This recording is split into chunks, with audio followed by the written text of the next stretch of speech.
Please mute yourself, Yunshu.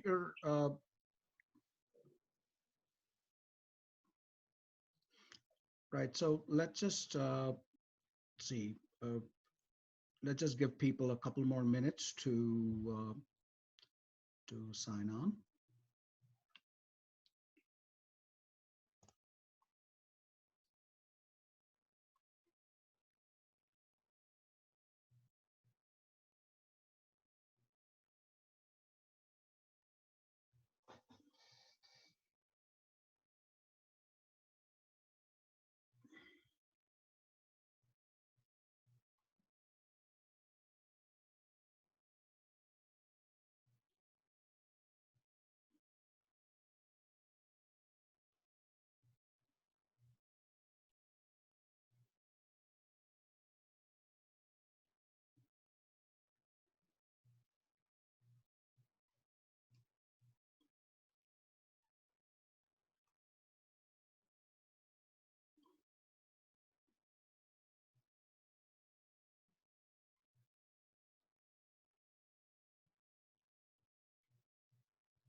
All right. Let's just give people one more minute.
All right, so let's get started. Gail, can you hear me?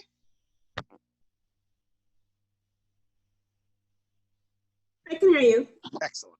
I can hear you too, so we can all hear each other. All right, so let's get started. This past few days have been absolutely crazy. The past few months have been crazy. Even someone like me who really actively lived through as part of my professional life, the Great Recession of 2008, 2009, I haven't seen anything like this Great Recession that's going on. Even at the height of the Great Recession, the unemployment rate never went above 15%. And already we are seeing about 20% unemployment in the US. I mean, the economy has, large sectors of the economy in the US have actually come to a grinding halt. Those who are able to manage with other means are doing so. I mean, like we are managing. I do think, honestly, this is significantly worse than being in class, where I can actually talk to every one of you personally, look into your eyes, sit next to you, help you with your spreadsheets and all that stuff. But you know, we have to do the best we can. But what really has gotten everybody completely zonked out of their minds is these negative futures prices that we have seen for crude oil. So let me pull up this article that I will send to you as well, or you can all see in the Wall Street Journal. US oil costs less than zero after a sharp Monday sell-off. So for this here is the May delivery. So so it's not that there is nothing at this point. It doesn't say that the spot price is negative. However, the futures prices for May delivery have gone significantly negative, negative $37. That's just huge. Whereas June delivery is still positive, not particularly high, in the low 20s. And in November delivery, it's quite significantly higher. So let me pull up the futures and forwards slides that we had. And and just go through what this all means. So let me show you a couple of other charts. So this one here, as you can see, negative $40 for West Texas Intermediate has gone down to negative 40, whereas Brent crude, the futures for Brent crude have not. So it is a very confusing situation that we find ourselves in. So let's spend a few minutes trying to make some sense of it. Let's look at this chart. It says while the Brent delivery in has gone down, for other oil tanker stocks like Euronav or DHT Holdings, they actually have not gone negative. In fact, what this is saying is there is, and we'll see in just a minute, that there is enormous profits to be made by storage.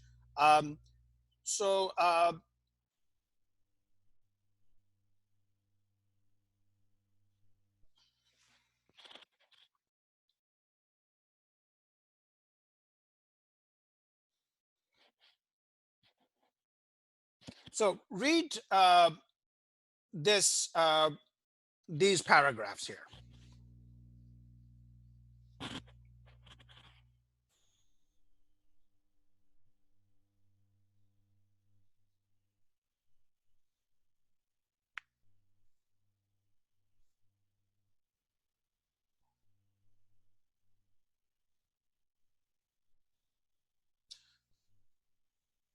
So in particular, what we need to understand is this thing, they haven't been able to close off the spigots fast enough.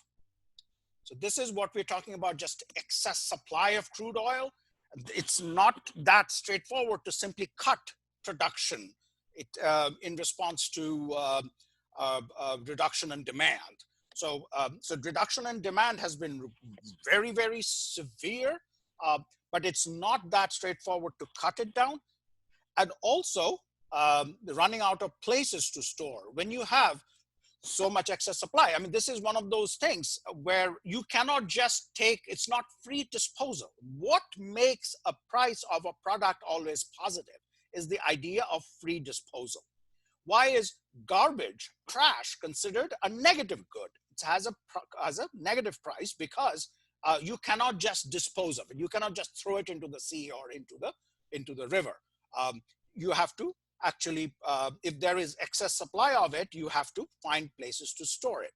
So that's why you have a situation where a product can have a positive price, but if there is no disposal, if there are indeed disposal constraints, if there is no free disposal, then the disposal or the storage costs have to be brought into account in order for you to think this through. All right. So I'm going to keep this particular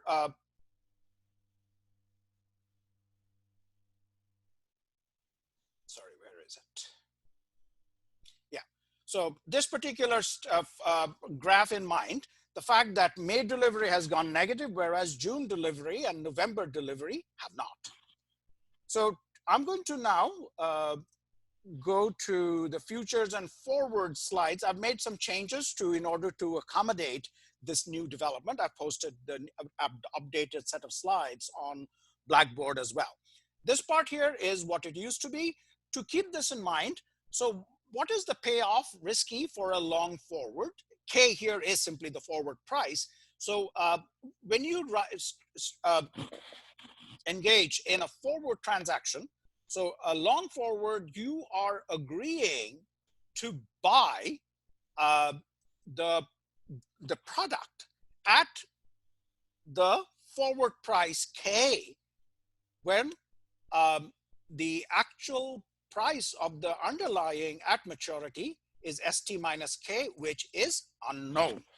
So your payoff, therefore, is ST, which is what the market price is, unknown at time of maturity T, minus the forward price K divided by 1 plus R to the T. So therefore, for risk neutral investor I, the price of a long forward is equal to expectation of this quantity. For a risk neutral investor I, the price of a short forward is exactly the negative of that. Now remember, this is the part I got an email from a person who kept confusing futures and options, and I will talk to you in just a second about the fundamental difference between a future and an option. I've talked about it numerous times, but I'll still emphasize in that a future or a forward is a linear derivative, whereas options are not linear derivatives. In options, you're paying for something quite different. Now, the thing is, future price is what you agree to pay in the future. There are no upfront prices to be paid to buy a future. All you're doing is committing to make a transaction at time of maturity. All right. So in particular, you can look at this and say, if the underlying security, if there's a possibility that it could go negative in the future, then sure, the forward price can be negative. So there is no reason, given particularly the crude oil situation, where if there is excess oil, you have to pay somebody to take it off of your hands. That, like the way you have to pay somebody to come and collect your trash. All right. So there is always a possibility, very, very tiny possibility that the price, not the futures price, just the price, ST, could be negative. Very low probability, but it can happen. So ST can be negative. So you can look at this expression right here and say, sure, there is no reason why a futures price cannot be negative. All right. Now, I'll keep this in mind, and I'll go back to options in just a second and try to make sure you understand why an option can never have a negative price. A futures price can be negative, very low probability, but it can happen, whereas an options price can never be negative. All right. So you need to really understand that there is a fundamental distinction between futures and forwards on one hand and options on the other. Okay. Futures and forwards are linear derivatives. Options are nonlinear derivatives. And what you're paying for in an option, the price that you're paying up front is the price for that optionality. Remember, right, but not the obligation. That's what you're paying for. The very fact that you can walk away from an option, walk away from that contract, you can let the contract expire, that right has always positive value.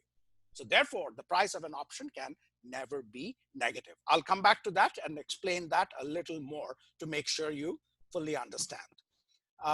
So now when we did the futures prices, so let's say we understand this contract, the following futures contract in November 2019, buy in December 2020, 1 unit of gold at futures prices F.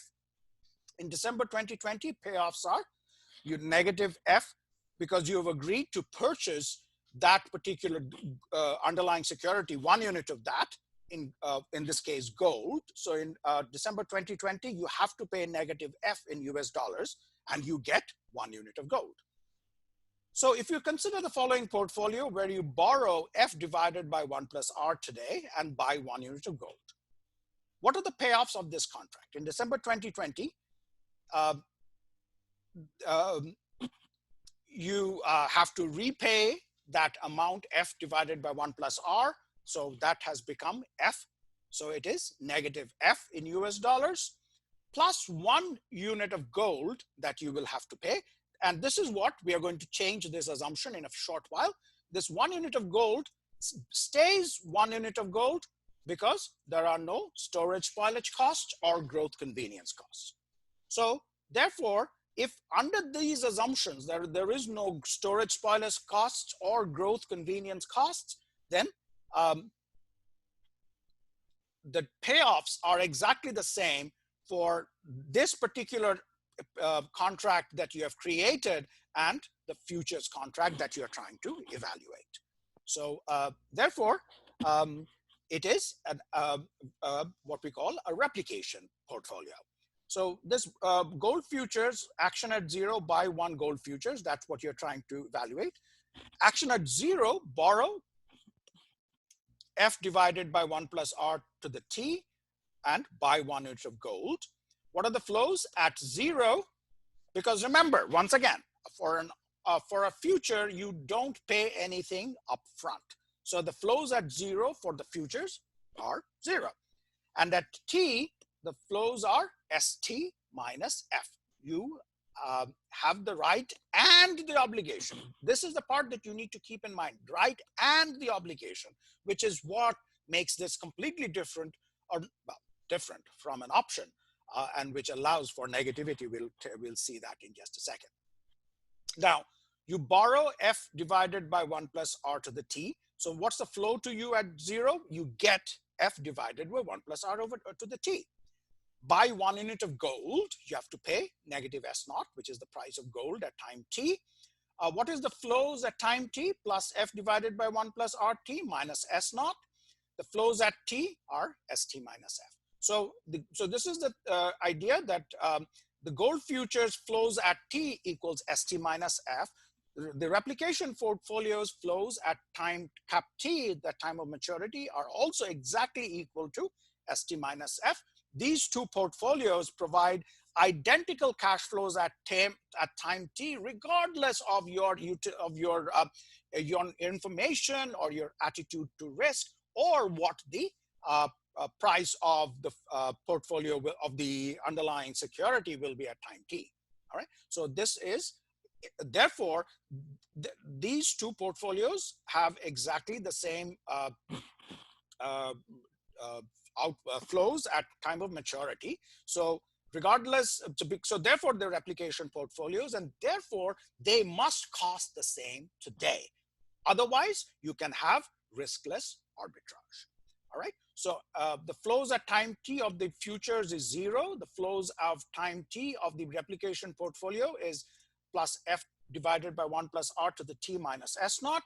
These two have to be equal. Otherwise, we'll have riskless arbitrage. So this is what we see under these very simplifying assumptions. So equating that, we have S naught equals F divided by 1 plus R to the T. Solving for F, F is equal to 1 plus R raised to the T times current spot price. This is what we have seen under the very, very specific assumptions of no storage costs, no spoilage cost, no convenience yield, no dividend yields. All right. Under those very specific conditions do we find this particular result. Now, let's make it more complicated, and let's say we have, so per unit and time factors. So there is a dividend yield of D, convenience yield of Y, storage spoilage cost of U, and there is a time growth factor given by epsilon cap T. And this is the important part. That growth is independent of how much gold you have bought. You have no control over it. It is determined within the system. This is the idea of the excess supply that you cannot control. Okay, so this is the time growth factor epsilon T. So let's make sure we understand what it means. So buy in December 2020 1 unit of gold at futures prices FT. So in December 2020, your payoffs are negative F in US dollars, because that's the price you have to pay. Hang on just a second.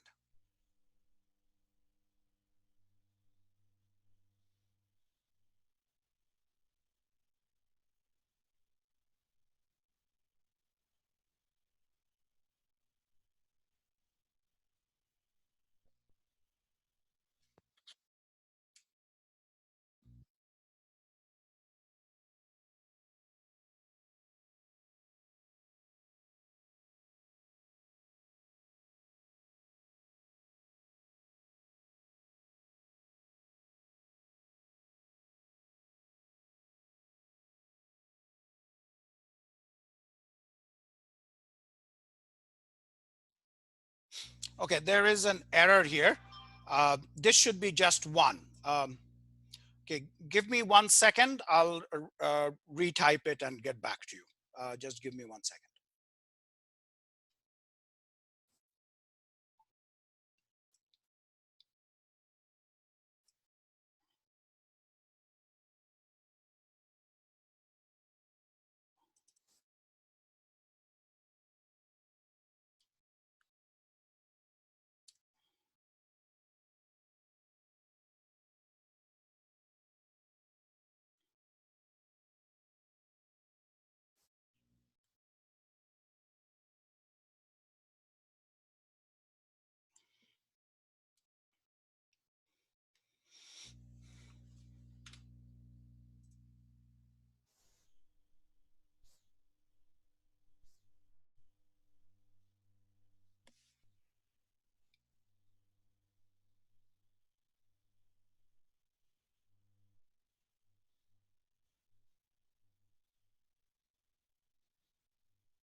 Okay, Hanshu, can you see the slide which says financial economics, futures and forwards? Yeah, I can see the slides. But yeah, I can see. Can you hear me? Yes, I can hear you. Thank you. Okay. Thank you very much. All right. So, so as I said, there was an error, so I just fixed it. So in December 2020, the payoffs of the futures contract, which one unit of future is you get negative F in US dollars. That's what you have agreed to pay. Remember, you have the right and the obligation to pay. So you have to pay negative, you have to pay F because that's what you have agreed to do. And in return, you get 1 unit of gold. All right, is that clear? There was that error there that I just fixed. Apologize for that. So that's the payoffs for the futures contract. So in December 2020, that's the payoff for the futures contract. Consider the following portfolio. Borrow F divided by 1 plus R today, and buy X units of gold. Earlier we had exactly 1 unit of gold. In this case now we are saying it is X units, and I will determine that X in just a minute. What are the payoffs of this portfolio? In December 2020, minus F, because that's what you have paid. You've agreed to buy 1 unit of gold in December 2020, so negative F. However, that X units of gold is now become a different beast altogether. So there is that dividend yield plus D, convenience yield of Y. You know, the very fact that you can hold you can hold gold, you have an inventory of gold, you can borrow money against it. That's a convenience. 1 minus U is the storage spoilage cost of gold, plus this epsilon T is something that without that epsilon, now see that's epsilon T does not depend on how much gold you have.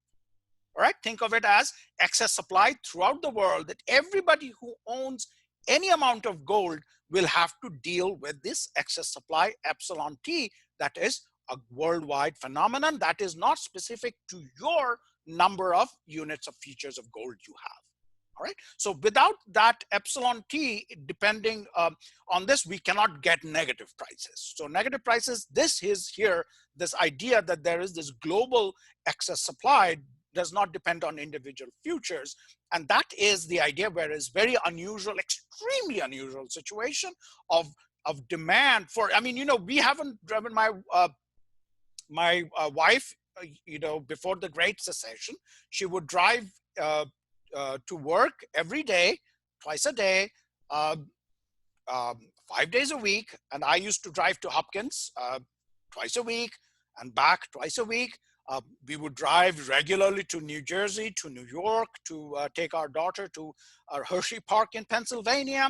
And all of that has come to zero. So, and so as a result, and similarly, factories going down, the demand for oil has really collapsed. But the production, as we have seen, it's not that easy to shut up production altogether. On top of it, we have had the situation, which is something that I've covered in a different course. Sheng, are you there? Yeah.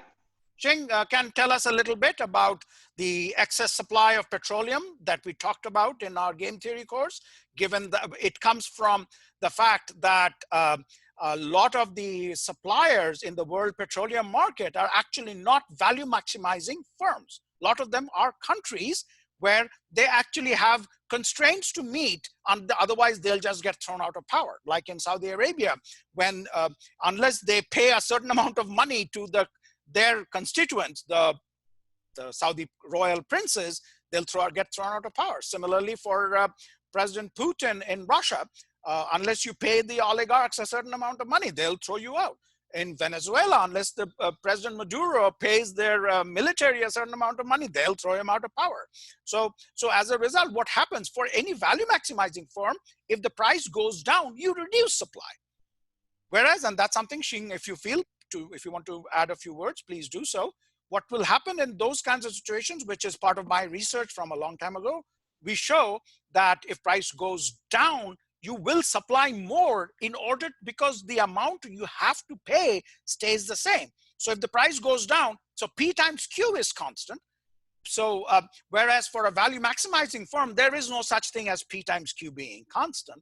But for this principal agent model that holds for the world petroleum industry suppliers, where P times Q is constant, so P goes down, Q will have to go up. And so we have had this very unusual price war in the world petroleum industry, especially between Russia and Saudi Arabia, as a result of which, so the bunch of different factors that combine to what we say in America, a perfect storm has happened. Shing, do you want to quickly jump in? About the price war? Yeah. I remember there was like a kind of All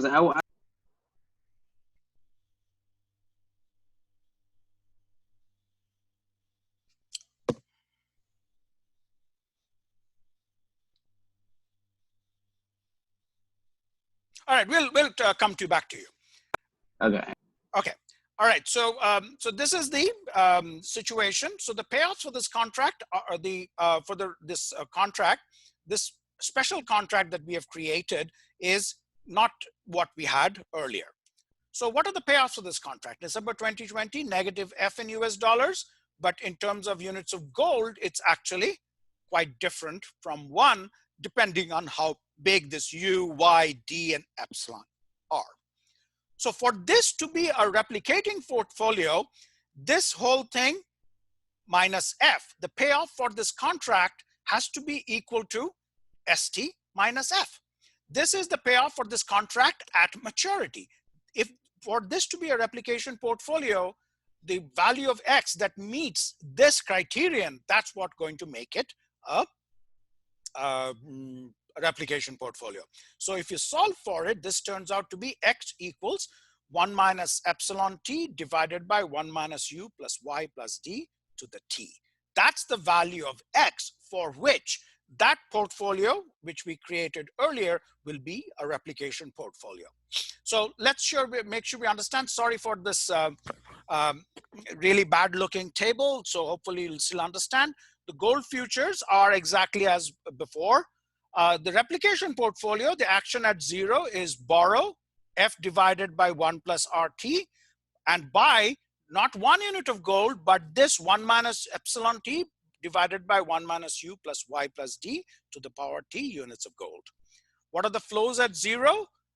Gold futures, once again, because you don't pay anything up front in order to buy a future, the flow is 0. You borrow F divided by 1 plus RT, and how much do you, because you buy this amount of gold at current price S0, so this is the negative amount that you have to pay at time 0. So what is the total cash flow at time 0? F divided by 1 plus RT minus 1 minus epsilon T divided by 1 minus U plus Y plus D. Now we can see the flows at time T of these two portfolios are exactly the same. Therefore, in order to avoid risk-free arbitrage, the cash flows at 0 also have to be the same. They must cost the same today. So therefore, 0, which is the the current, what you have to pay up front for the futures, which is 0, has to be equal to this cash flow F divided by 1 plus RT minus 1 minus epsilon T divided by 1 minus U plus Y plus D to the T times S naught. Once again, irrespective of asymmetric information or attitude to risk, otherwise there is a risk-free arbitrage. So equating these two, we get this, solving for F equals 1 minus epsilon T times 1 plus R to the T divided by 1 minus U plus Y plus D to the T times S naught. Okay, so what we see here, F can even be negative. So in particular, if epsilon T is greater than 1 in this particular model that we have written up, it can even be negative. It is very unusual for epsilon T to be non-zero. All right, but we do live in very strange times where, because of this excess production that we have talked about and which I showed in that article, it is possible for this to happen. Okay, because there is no free disposal of crude oil petroleum. So this is the article that I have talked about it before. And this contango and backwardation is exactly what we did earlier, where once you, so let epsilon T equal to 0 because it's a very unusual situation. So without epsilon T being 0, in particular, without epsilon T being very positive, it is impossible for futures prices to be negative. All right, so this is what we find ourselves in at this case. Xing, can you see this slide which shows F equals 1 minus epsilon T times 1 plus R to the T divided by 1? Yes, you can. Gail, you can? I can see it. Okay, all right. Just wanted to make sure. So this is the understanding that you need to have as to why we can have futures prices being negative. Very unusual situation, and that can happen. What does epsilon T, you have to kind of go through this and go through this idea, because the flows at T equals ST minus F. This does, it's very possible that S cap T, the price in the future, is in fact negative, which is what's causing. And why is it negative? Because of that excess supply of epsilon T at ST. All right, that's what can make the price of the underlying security, in this case, crude oil, to be negative in the future. Going back up to the price of a long forward, remember, equals ST minus the future price. And so this, you know, there is, because it's very unusual, but it's possible that the price of the security, underlying security at maturity, will be negative.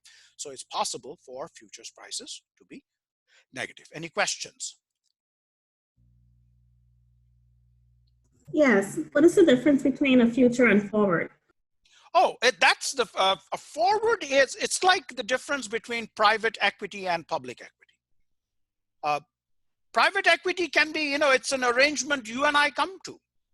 You have a firm and you say, hey, professor, will you buy 40% of my firm? And I say, okay, what price are you willing to share? And he say, well, 40 shares, how about 1,000 shares, $1,000 a share? And I say, okay. And you and I buy 40 shares at $1,000 a share. I give you $40,000. And we come into agreements as to how we are going to divvy it up and so on. Okay. Whereas public equity is where a firm is actually trading publicly on the markets, and the prices in that case of shares of the market are standardized. It means exactly the same thing depending on who is coming into that contract and so on. So it's this idea of standardized and traded that makes the difference between private equity and public equity. That's exactly the difference between a forward and a future. A forward is a bilateral agreement. You and I enter into it. We can put in any terms we want, including how we are going to wind it down, wind it up, if we don't like it in the future. Okay. Whereas for publicly traded future, for a future on the other hand, it is standardized. You know, when you buy a future or I buy a future, it is exactly the same terms. It's the standardization that makes the difference between a forward and a future. All right, so the data that you will see are mostly about futures because they are publicly traded, we have more data available. Yeah? Yes, thank you. You're welcome.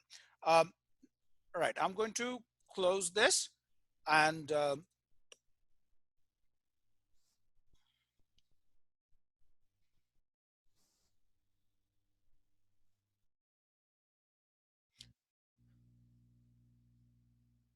okay, can you see the definition of an option? Rundan? Okay, so what does it mean for us to say, in particular, hang on just a second.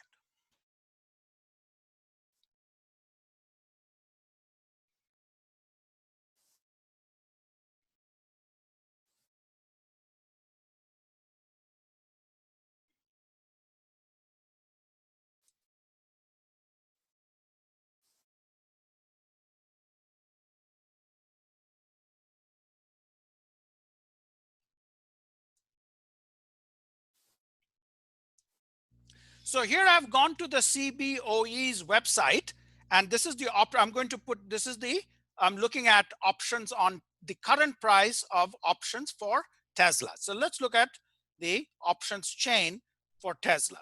What does this first thing here mean? It means, oh darn.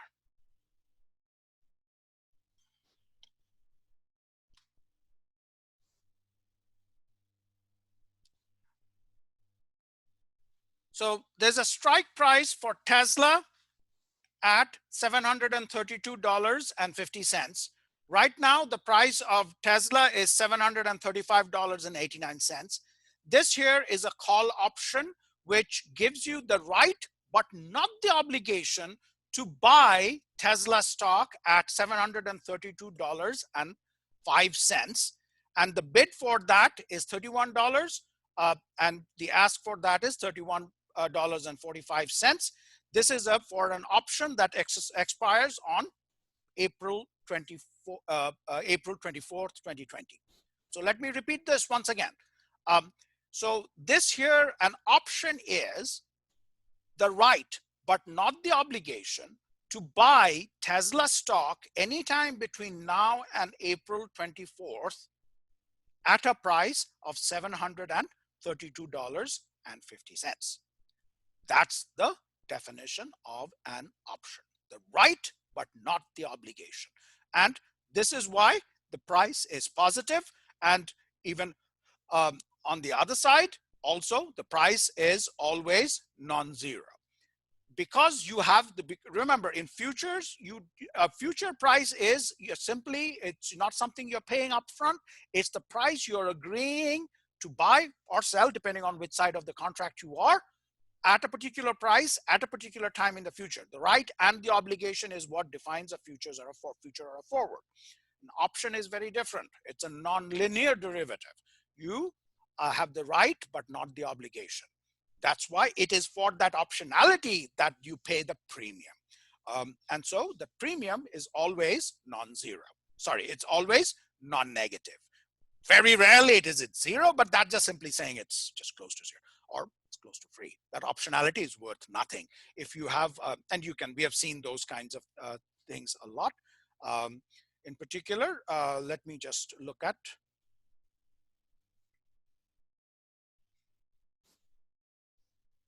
So here you look at the Tesla 100. So this is an option that gives you the right, but not the obligation, to buy Tesla stock at $100 in 3 days' time. That's the call option. That is an exceptionally worthwhile option, and this is something that we talked about. It is essentially the intrinsic value, because in 3 days what we have is essentially the moneyness of the option that comes to play. So here you have, it's very valuable. Look at the other side. On the other hand, it is practically worthless. The put option is the right, but not the obligation to sell. This is an extremely unlikely. So the only way this option gets exercised is if the price actually falls below 100 in 3 days, from $735 today to go down to $100 in 3 days is a practically zero probability event. So therefore, you see the bid is zero, the ask is 1 cent, okay, which is practically zero. This is an option that is practically worthless, because if you buy that option, you're almost with 100% probability, almost, you will be letting it expire. But nowhere do you see the price of an option being negative, simply because you don't have to go through with a transaction that you don't want to do.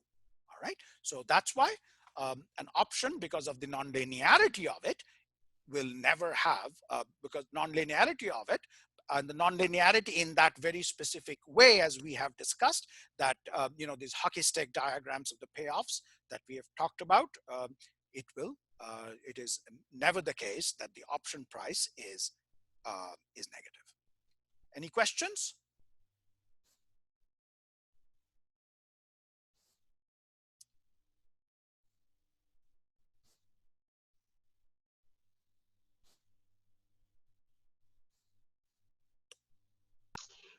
Professor, so will the commission deduct some kind of commission fee from the selling of the options? Could you repeat that question, please? I mean, like in terms of the price of the option. So if the writer sells a option in a commission in the exchange, will the exchange like take some, like a few part, let's say like 3% away from the price, from the trading? Yes, that's a very good question. Now, what you will always keep in mind, that the net price is the price minus the commission, right? So you as the buyer, right, you will always have that price minus the commission is what it comes down to you as. Right, right. So that's always, it's a very, very good question. Very, very good question. Because, so do you understand this thing? Because what Xing has just done and is point out that it's not a zero-sum game between the buyer and the seller, because there is a third party involved, which is the market maker. And the market maker will take some of this exchange. So there is the price that, so if you are the seller, you get, let's say, $99. Then $1 goes to the market, and I have to pay $100, right? So there is that distinction between how much you're getting and how much I'm getting. And that's where the things that, because they traded on the market, because there's a third party involved, it comes into place. It's kind of like what we did in intermediate microeconomics, when you have, let's say, a sales tax. Okay, the price that the consumer pays is not the same as the price that the supplier receives. There is a third party that comes into the picture. And as something that you remember from microeconomics, anytime there is such a third party, we get deadweight loss, right? Remember? So, right. So which is why we'll always argue that commissions, lower commissions, the better. Xing, I think you had sent me that email about market efficiency in terms of adverse selection, right? Yeah. Yeah, asymmetric information. And so these commissions also contribute to reductions in market efficiency, precisely because of these reasons. Very good. And right. like also, sorry, no, I get another question. So like in terms of the future price drop in the crude oil, so can the seller of future can the future holders change their position to short? Can they short the futures? Oh, I mean, that's exactly, if you read that Wall Street Journal article, that is one of the things that they mentioned. It is that lots of futures transactions in this world are bought by people who have absolutely no intention of ever taking delivery. They're purely in the speculation, in the monetizing of risk market business. What's happened to those people now? What happened to them? Yeah. So, I mean, that's like a huge loss if they can, since there's not like enough capacity. Right. They're now stuck. They're like, oh my goodness, I have committed to buying, 10 million barrels of crude, and I have no idea where to put them. What am I going to do? I can't imagine what they think when they like see the negative price on that. Right. It's, and this affects my family quite significantly. My wife's uncle, who, we are very, very, very close to, a wonderful human being who lives in Princeton, New Jersey. So we, always spend holidays with them. He is a PhD in electrical engineering. His wife is a PhD in German. Yeah. My wife's family is an incredibly accomplished family. I married up, way up, but that's good. He, after having spent his entire career in the petroleum industry, I mean, as I said, he's a PhD in electrical engineering. He now spends most of his time managing oil wells in Texas and Louisiana. So his compensation is purely a function of the price of oil minus the cost of oil. That's it. The cost stays about the same. That doesn't change much, but it's a price. So right now we can, he sent this, half joking email to my wife saying, okay, guys, you're not getting Christmas presents this year. That really hurt the oil producer? Probably not, right? Oh, yeah. Okay, now this is, again, very interesting question. Which oil producers? The basic oil producers, or are you talking about the people who are selling gas at the retail? Because for the basic oil producers, like those oil wells in Texas or Louisiana, or Saudi Aramco in Saudi Arabia, or the Russian or Venezuelan or Brazilian nationalized companies, those are basic producers. Whereas BP, British Petroleum, or Exxon, they are both in the business of production as well as in retail sales. So in the retail sales part of the picture, the price of petroleum is a cost, not part of the revenue. It's a part of the cost, right? So the lower the cost, the better off they are, right? So their costs get better, but then the revenues also suffer because from lack of demand for their ultimate retail product. So the intermediate players, like the intermediates or the retail players, the effects on them is much more complicated. Okay, thank you. But like the base producer won't be hurted, right? I guess. Why not? Their prices, I mean, like my uncle, he is in the base production business. So the cost remains the same. The price has gone down drastically. Let's not even worry about negative prices. The cost has gone down to $5 a barrel. What are they going to do? Their profits, the revenue side goes down.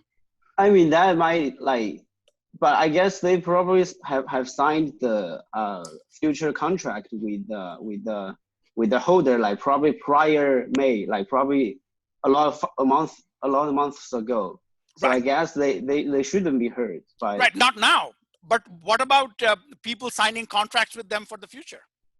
Yeah, it will hurt the future price for sure. Like probably like be delivered at September or October, like that. No, actually what we are seeing is delivery in May is what has fallen the most. Delivery in October and November, they haven't fallen as much. They're still positive. Okay. Yeah, because I mean, the idea is that the market is thinking this excess supply, the epsilon T that we talked about, that's very positive in May.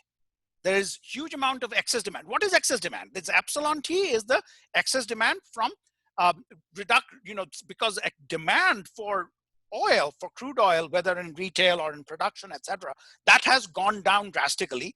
Whereas the costs of the supplies have increased because of the strange incentive structures of the main producers of Saudi Arabia, Russia, and Venezuela, right? So this is this huge excess supply, the epsilon T, that has driven the prices significantly. That's contributed to this huge, unprecedented negative pressure on world prices. So that's for delivery in May. So if you're signing a contract today to supply a month from now, you will get terribly low prices for your futures. However, for the futures that you have signed 2 months ago that you're delivering today, you're doing just fine, or not just fine, but much better than this. And that's the point I think, Shing, you're making. Yeah, exactly. Understood now. So, but like for the intermediator, like what you just said, the Exxon and like Brute, they get some revenues from retail, even though the cost is still high, right? Okay, gotcha. Thank you. Very good. Any other questions? I'm so thrilled. Sorry, I'm losing. Hang on. Jing Zhang, I think you sent me an email or a series of emails. Yes. Uh, Yeah. Okay. I sent an email because of the calculation of the future price. Because in your previous PPT, the calculation of the future price, the storage cost is 1 plus the storage cost. But here today you modify it, you do the 1 minus the storage cost. No, it's gone into the denominator. It's still the same. It was an approximation in the previous one. There was no error there. But in the previous one, it's 1 plus U. Just Yes. 1 second. Yeah, but okay, let me. Just 1 second. It was the question of being in the denominator or the numerator. I put the thing in the denominator, which is why it is 1. The signs have changed. Oh, really? But Yep. if the signs change, it should be the change of the t, right? The biggest t minus t, then it will be the denominator. I'm not following. Could you repeat that, please? By By the way, I cannot see you. Yeah, because I closed the camera. Okay, please don't do that.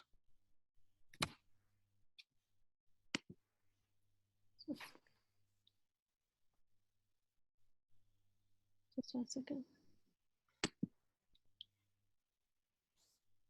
Yeah, because before the previous, in the previous PPT, you did F equals to 1 plus R plus U minus Y minus D, and T times spot price.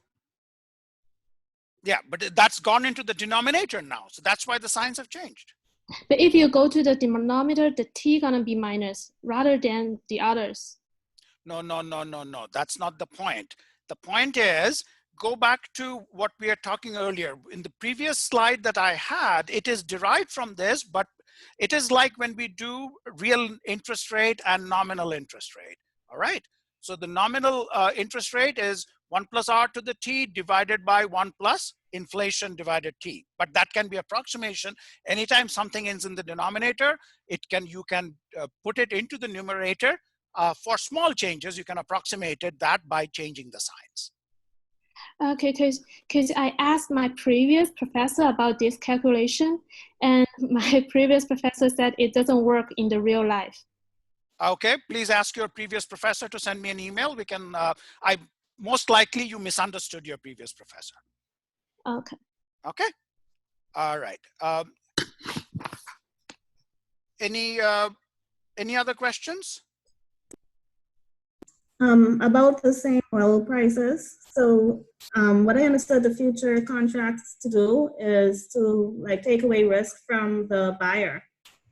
Because of the quarantine and oil prices going down so much, would this be would the risks have been taken away from the seller instead, like the base producer? Well, I mean, okay, let's step back for a second. What a futures does is not only as opposed to an option, which is in option, the buyer, the long side, of an option, holds on to, Jing, again, you have turned off your camera. Please don't. Please, because class participation is important, I need all of you to have your cameras and your microphones working.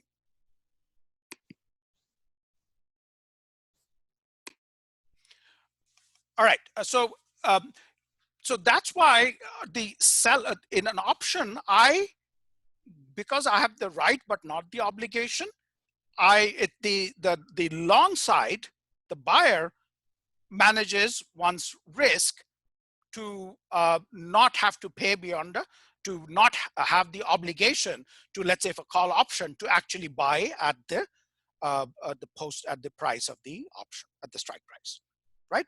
Whereas on the put price, that thing is not there. An option is fundamentally asymmetric. The short side, when the seller of the option has no right but the obligation. It is completely determined by the long side as to whether a transaction will occur or not occur. For a future, on the other hand, it's both parties have agreed to have a transaction at that future price. Okay, so both parties have managed their risk for that particular transaction. What now, that is, that's the point I think that Xing was making as well. So for somebody who wrote a future contract in April 2019 for delivery today, their contract will be honored. They have the right and the obligation to buy at the future price, let's say $50 a barrel that they have signed. Okay. Now the question is, buying today for a future to be delivered at the end of May, that's a different prospect. There also, because of it, you are setting the transaction, you're once again, you're reducing your risk. You're both agreeing to transact at negative $37 a barrel. Reduction on risk doesn't mean it's a good outcome for you. It's a horrible outcome for a seller, but that's the riskless outcome. That's the interest. That's the funny thing about derivative, because there is it's a dynamic situation. You're buying or signing a contract at time 0, which expires in time t. Yeah. Okay. Professor, can I ask you a question? Of course. So I learned that during, I think it's 2008, there is it's kind of finance crisis, and I remember the farmers, many of farmers, they pour in the milk to the river. So the oil price is kind of like this, the farmers. Yes, that's perfect analogy. In the great recession of 2008 and 2009, we didn't see much of that, Chenlu. But in the Great Depression of the 1930s, that was the idea, that there were children going hungry, but milk producers were throwing their milk in the river. Okay, markets were just failing to clear. The price was so low, the markets were failing to clear. Now, but this is the thing, because they were throwing milk in the river, that was free disposal.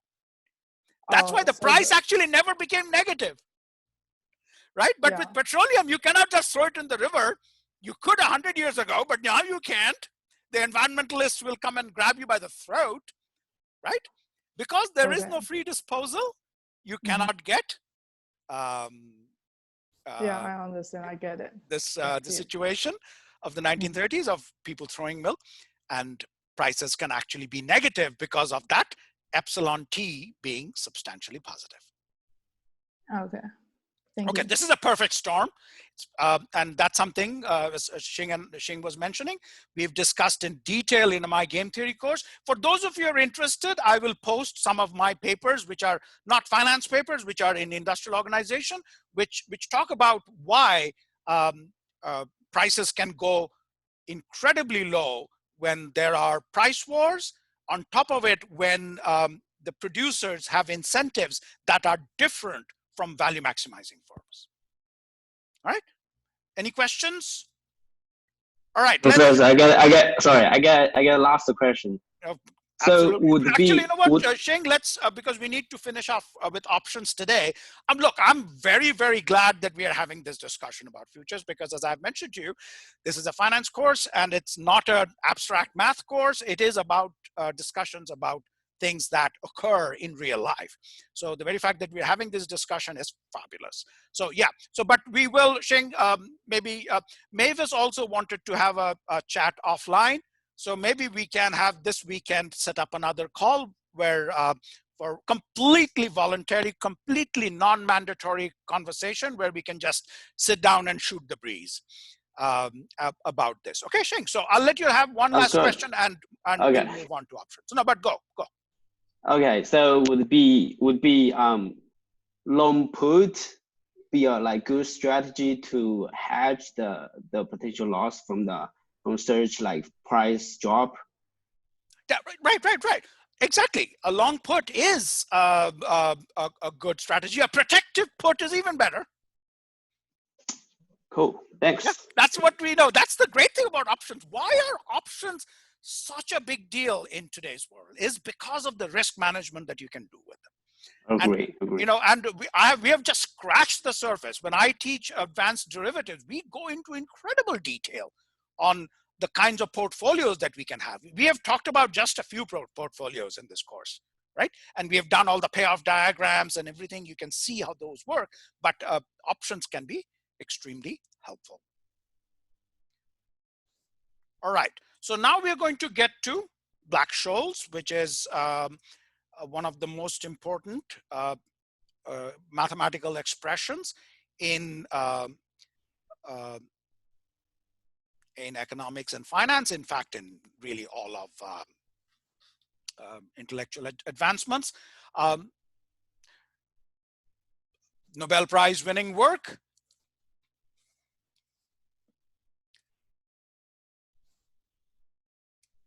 All right, so first of all, we assume a log normal distribution. Now the Black-Scholes, what it does is purely, because all the results that we have done so far have been for options without assuming any particular distribution or functional forms of the various determinants of options. Okay, now we are going to say, but as a result, we have never been able to look at an option and say, you know, look at the price that we saw, look at an option that we saw on CBOE and say, what is a value? What is the value of this option? So that's what, you know, it's a perennial goal. In American English, we say the Holy Grail. That's the ultimate, is to be able to find a numerical solution, a functional form, a formula of the price of an option. So that's what the Black-Scholes does. It is very restrictive.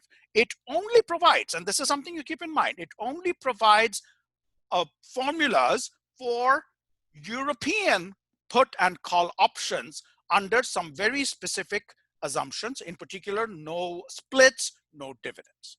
Okay, European options, no splits, no dividends. That's what the Black-Scholes is about. We do not have the time in this course. This is not a derivatives course. If it were, we would go and actually derive the Black-Scholes formula. In this case, we are going to simply look at Jing, is something wrong with your camera?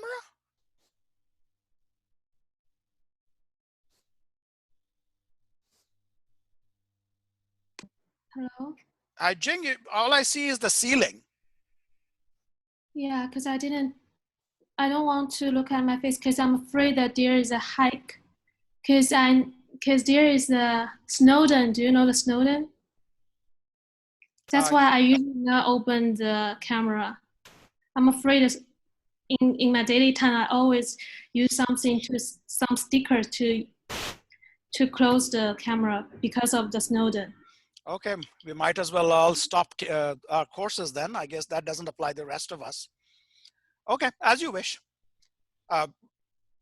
So the log normal distribution, so a random variable has a log normal distribution if the natural log, or ln, is normal. So x is normal, called log normal if log of x is normal.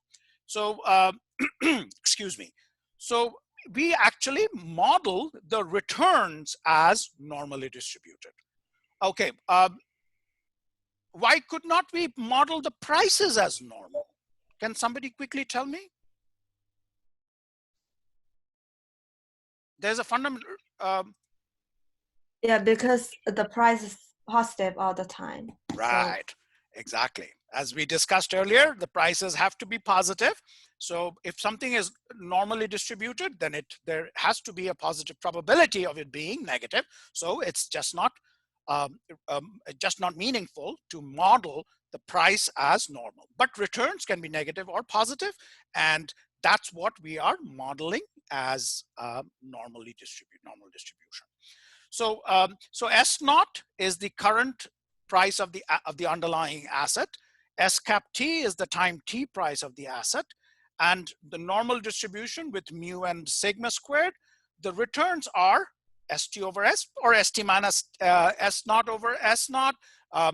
We take the log normal, it is log of ST minus log of S naught. We're doing the continuously compounded terms as from in options because it is moving on continuously instead of doing the discrete returns that we calculated earlier, ST minus 1 divided by ST minus 1. We are going to approximate that with log of ST minus S naught, and that follows log normal distributions with the log of that follows normal distribution with parameter mu times cap T sigma squared times cap T. All right. So this is, and we'll see in just a second, it is, you have to keep in mind that it is annual. The parameters are indeed annual versus daily. And we'll talk about this very soon, very quickly, because we really don't have the time. This is a financial economics course, not a derivatives course, to get into much detail on this. So the log normal returns distribution, this expectation of log of S naught divided by S naught, this is the log of ST divided by S naught. That's, as I said, the continuously compounded return. That is mu times cap T. So this is in annualized form.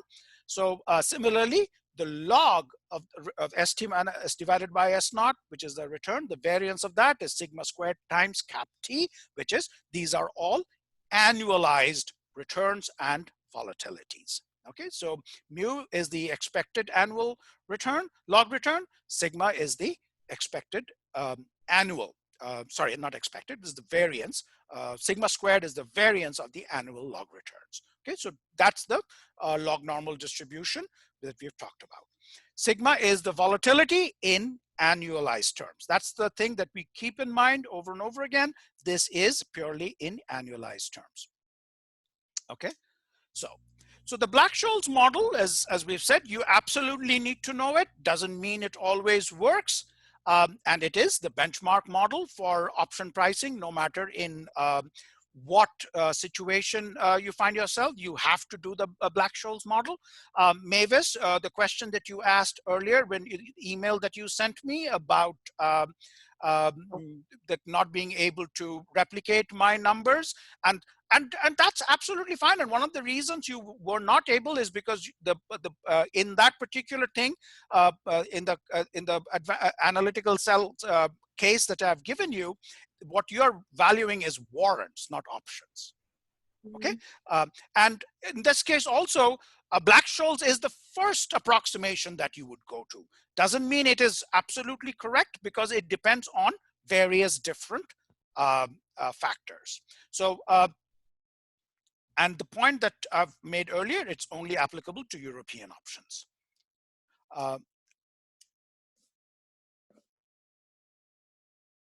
Okay, so once again, the volatility is critical. The sigma, we need the standard deviation of annualized log returns. Okay, so that's the input into the Black-Scholes model.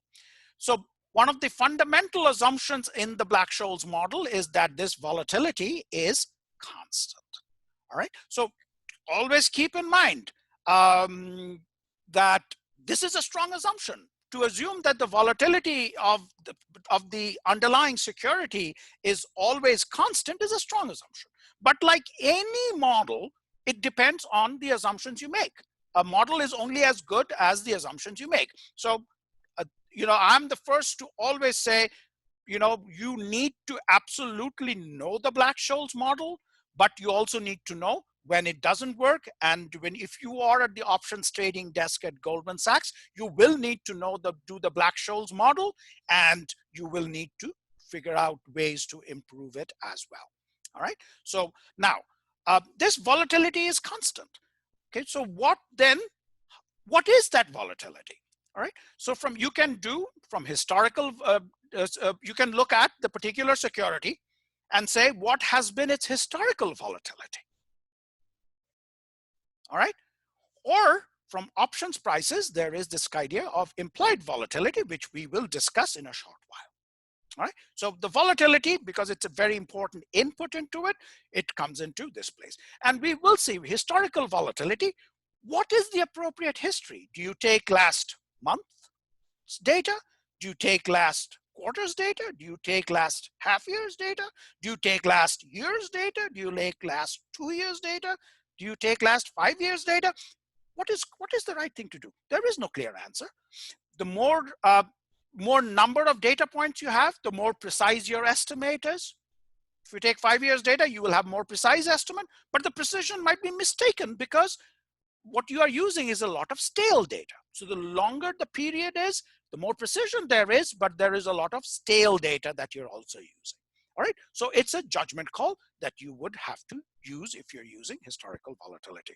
The implied volatility, we will see in just a second, is a measure of how the market, very sophisticated players in the market, visualize the volatility of the underlying security. All right, once again, as I mentioned earlier, investors in the options are typically the most sophisticated investors, and their work is what is their view of what the volatility is of the underlying security is what this implied volatility is, which we will show in just a second.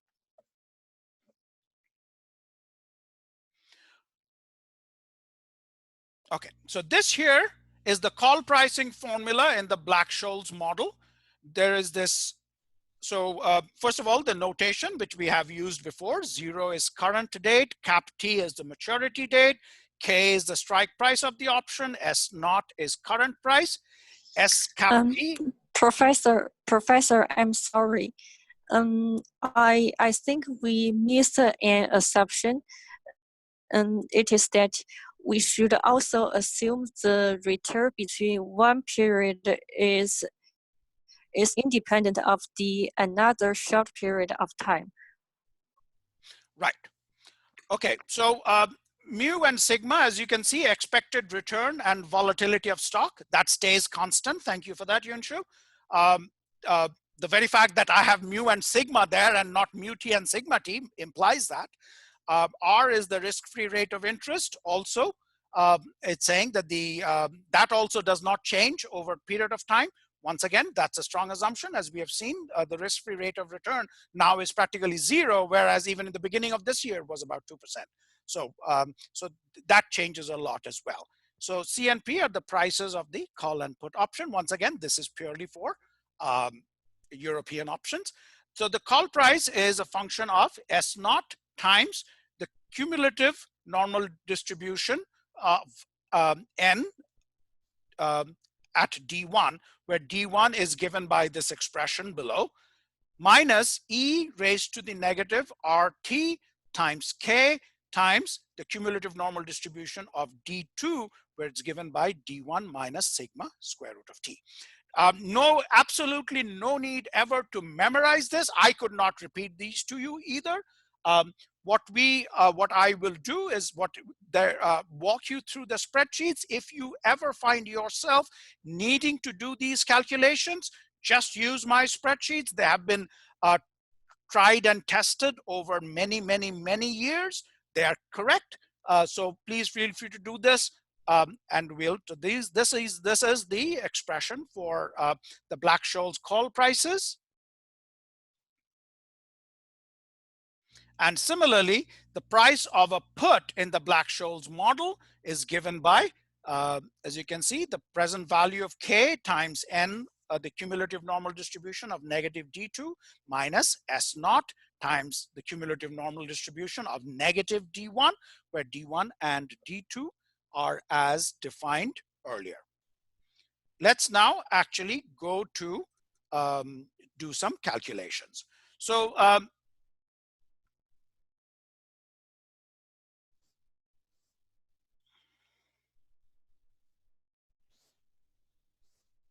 so this here is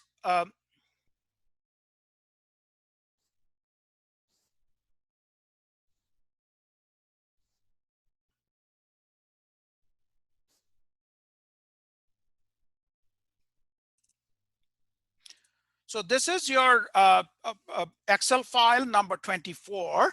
We're going to walk through some actual data. And excuse me, Professor. Yeah. Yeah, it turns to the screen now. Okay. We can see it. Okay, thank you. Yeah, I just shared it. Yeah, thank you. So this is Microsoft's underlying data. So let's say we are trying to measure at the end of 2017. This here is the underlying data. Okay, so how do we go about computing historical volatility? All right, so first thing to do is to, let's say, talk about daily historical volatility based on previous 3 months of data. So as you can see, it goes back only up to J1260. Where J is the continuously compounded return. So standard deviation of that over the previous 3 months of data gives you 1.095. Previous 6 months of data, as you can see, it goes back up to J1113. So previous 6 months of data. Previous year's data goes back up to 1010. So 0.926. Previous 2 years of data, 1.205. There is a significant difference. As Yunshu pointed out, if under the assumption that the Black-Scholes model is dependent on, this should be the same, but they're not. Okay, so these are which is why I have spent so much time walking you through actual data. Which is when people say this doesn't work in the real world. It really I'm actually showing you actual data. What does it mean for you to say it does not work in the real world? Anyway. So these are the data, the historical volatility that you compute over using different times, different histories, different historical periods. Now, this is the interesting conversion of daily volatility to annual volatility. You have to multiply your daily volatility by square root of number of days, okay, to get to yearly volatility. So going back to what we had discussed earlier, sigma squared cap T. Sigma squared times cap T is if sigma squared is the daily volatility, then the annual volatility is sigma squared times cap T. So the annualized standard deviation, the annualized sigma, is sigma times square root of T. All right, so that's what here, it's square root of number of trading days, because we're just using trading days. When we talked about fixed income derivatives, we didn't really use number of trading days, we use number of calendar days, because fixed income securities accrue interest even if it's not being traded. So, but on the other hand, what the data that what are we doing here? We're observing daily data, and we're calculating variances and volatilities based on daily trading data. So the number of days that is relevant for our purposes is the number of trading days, which is where we have 252, square root of 252, which gets us these annualized volatility. All right, what are the raw data that we have? We have call options here, date, expiry date, then we calculate the days to maturity, gives us the strike price, then that gets us we get from option metrics, the highest bid, lowest ask, mid quote, volume, and all of that stuff. All right, so similarly, we get the put options data also from option metrics. We have the date, expiry. So we are looking at options in this case of on options that we're looking to value options that were traded on 12/29/2017, and this is the actual data for, excuse me, for put options that were traded on that particular day. So let's just quickly do what do we mean by this here? This spreadsheet here is what you need to save on your computer, have always available to you anytime your boss says, calculate the Black-Scholes prices for me, use this spreadsheet. No need to memorize any of these data and this formula. This is all you need to know. So this is the date, this is the expiry date. Therefore, the date from issue to maturity is 28. Underlying price, which we get, we look up from the raw data, is 85.54. $80 is one of the inputs into the distribution. So you need the underlying price, which is actual data. Strike price, that's the option you're trying to value. So what is the option here? This is a call option that you're valuing on 12/29/2017. It's a European option that we are valuing, remember, which expires 28 days, 4 weeks into the future. So you're going to value purely as a European option, but the underlying price is 84. What are the other information we need? We need the risk-free rate, which we are going to in the Black-Scholes model that is held constant. And let's say the annualized volatility we need is 20%. Let's say it is 20%. And we'll talk about in just a minute about how, as we have said, we can use historical volatility, which we would replace this with. So the D1 is this expression that that I just showed in the slide. It is what it is. D2, it is what it is. If, as I mentioned, if this were a full course in derivatives, we would actually go through and derive this expression. But for our purposes, we're going to take this expression as given. And so derived call price is the price from these are the Black-Scholes derivatives. This here, this option, this call option, the right but not the obligation to sell at the strike price, to buy at the strike price of $80 4 weeks into the future, this European option, according to, so we do the normal distribution, norm.s.dist gives you comma true, as we have discussed before. That gives you the cumulative normal probability, and that's what we are getting. Following the expressions of the Black-Scholes distribution, this here is the Black-Scholes derivation of the this particular call option. And this here is the similar Black-Scholes derivation of the put price for the put option, which gives you the right but not the obligation to sell at the strike price of $80 when it's being, and what date is it being valued at 12/29/2017 for this option, European option that expires 4 weeks in the future, gives you the right but not the obligation to sell at the strike price of $80, and the value of that option according to Black-Scholes and using the very strong assumptions of Black-Scholes is that price. All right, so this is the, now let's kind of make sure we understand. So calculations using 3 months historical volatility, and that's what we're getting from the spreadsheet when we calculated the 3-month historical volatility, 17.38%. So if we look at we do all these calculations, the derived call prices according to this annualized historical volatility based on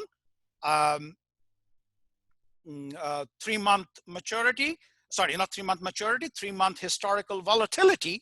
And that gives you for these rows 13, 14, 15, underlying price is 85.54. Strike price is very close to the underlying price. So these are options that are very close to the money. That's something you will please keep in mind. Black-Scholes formula tend to be more accurate for options that are close to the money and are heavily traded. That's where these Black-Scholes models tend to be more accurate. So these are the prices if we use 3-month historical volatility. These are the prices over here. If you use 6-month historical volatility, these are the prices that you get if you use, in this case, as you can see, if you take 12-month volatility, the historical annualized volatility is 14.69, which is quite a bit different from the 3-month historical volatility. And no wonder the prices are different. And similarly, calculations using 24 months historical volatility, the historical annualized volatility is 19%, and the derived call prices are calculated over here.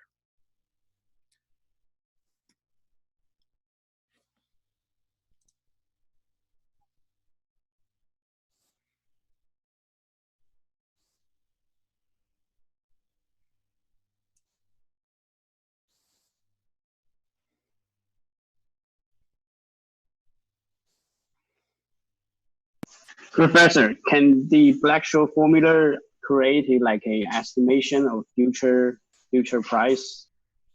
Or we can just use historical data to analyze the accuracy of the price. Okay, hold on for a second. I'll walk you through that in just a second. Okay.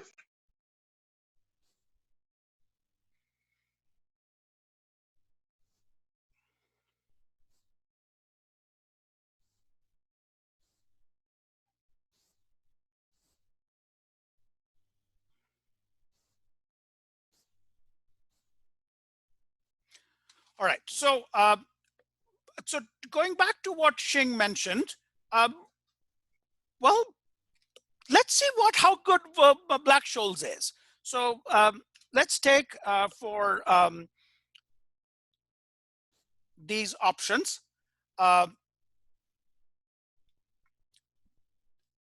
So this stock price is what we're getting from the underlying data. So we here are looking at the strike price for various different options. And so here 85.54 is the stock price that we have observed. The strike price, let's say for $85, the reported call price is 1.71. So, so this calculated implied volatility is what we are going to look at. So instead of being 14.57%, which we'll talk about in just a second, let's say it is 20%. So then you can see, Xing, can you see now? The derived call price is $2.21, whereas the reported call price is only $1.71. So the reported call price is what the market is valuing it at. And going back to the discussions that we have had over and over again, the idea of efficiency of markets would say that that's the price at which the market is transacting. So that is the accurate price. The derived price that we're seeing is about 50 cents higher than that. And of course, remember, the Black-Scholes derivation is for a European option, whereas the actual call price is for an American option. So there is that fundamental difference between the two. There is also to keep in mind what we have discussed, the volatility is different. We don't know the exact what volatility we are going to use. And then what the risk-free rate is. Remember, the price at which an investor can borrow money or lend money is not the same rate at which the US federal government can borrow or lend money. So clearly that makes a difference as well. So this, if it were 20%, then we see that the price here is different. So that's what brings us to the idea of implied volatility. So if 20% were the calculated implied volatility, and that is coming from, let's say, so we'll see it's the price is different. So assuming for a second now that price of European options are similar to the prices of European options, then we ask this question: what value of volatility do we need to have for the observed price to be the same as the Black-Scholes derived price? Okay, that's the idea of an implicit solution to the Black-Scholes equation, and that's what we are going to do with looking at this implied volatility. So we go to data, go to solver, and we ask this question: so first of all, the derived price is $2.21. The reported call price is $1.71. So in column R, we calculate the absolute value of the difference between the two. So here we can see the difference between the Black-Scholes derived price and the reported call price is 51 cents. So we want that value of the volatility for which this difference is exactly 0 or close to 0. So that's what we're going to do. We go to solver, we set the objective,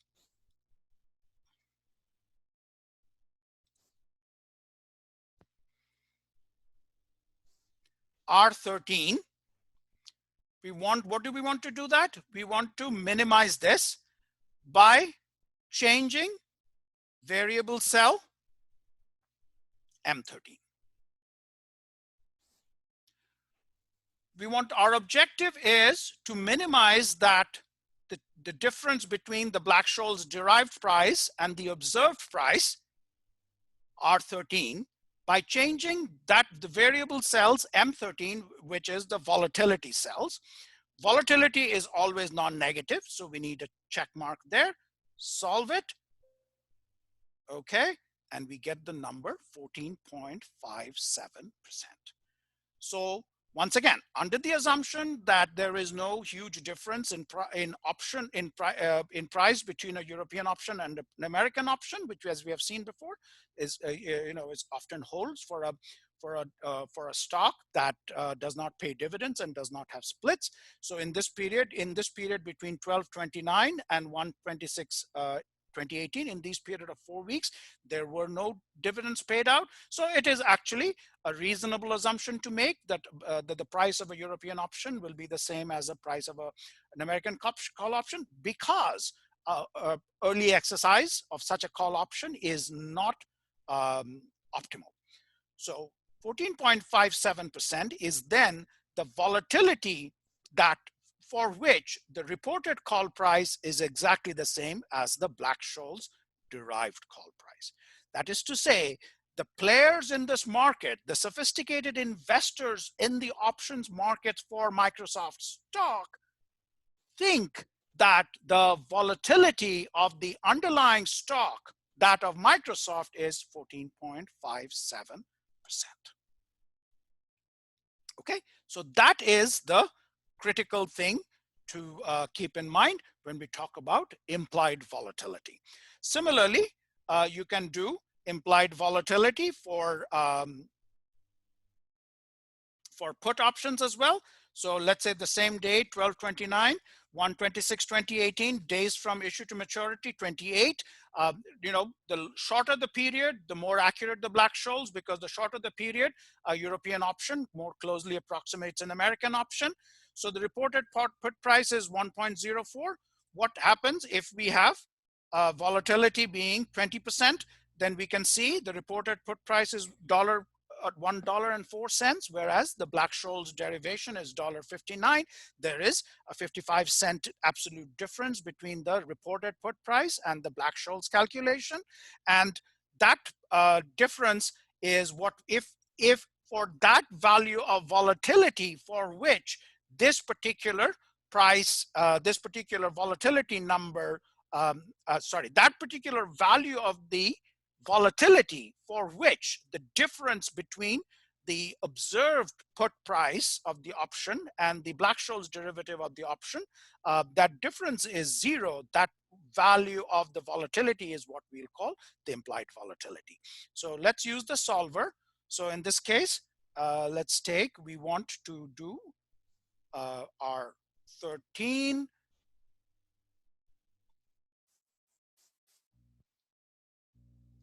By changing variable cell, M13, volatility is always non-negative. So that check is there, we solve for it, and we get 14.099%. Once again, under the assumption that the price of an American option is the same as the price of a European option, then 14.099% is the volatility of the underlying stock of Microsoft security that the market thinks is its volatility. All right, so that's the idea of implied volatility. So now volatility is a number purely of the underlying security. It's not about the option. So the implied volatilities should be the same for all options, all call options and all put options. They should all be the same, but they're not.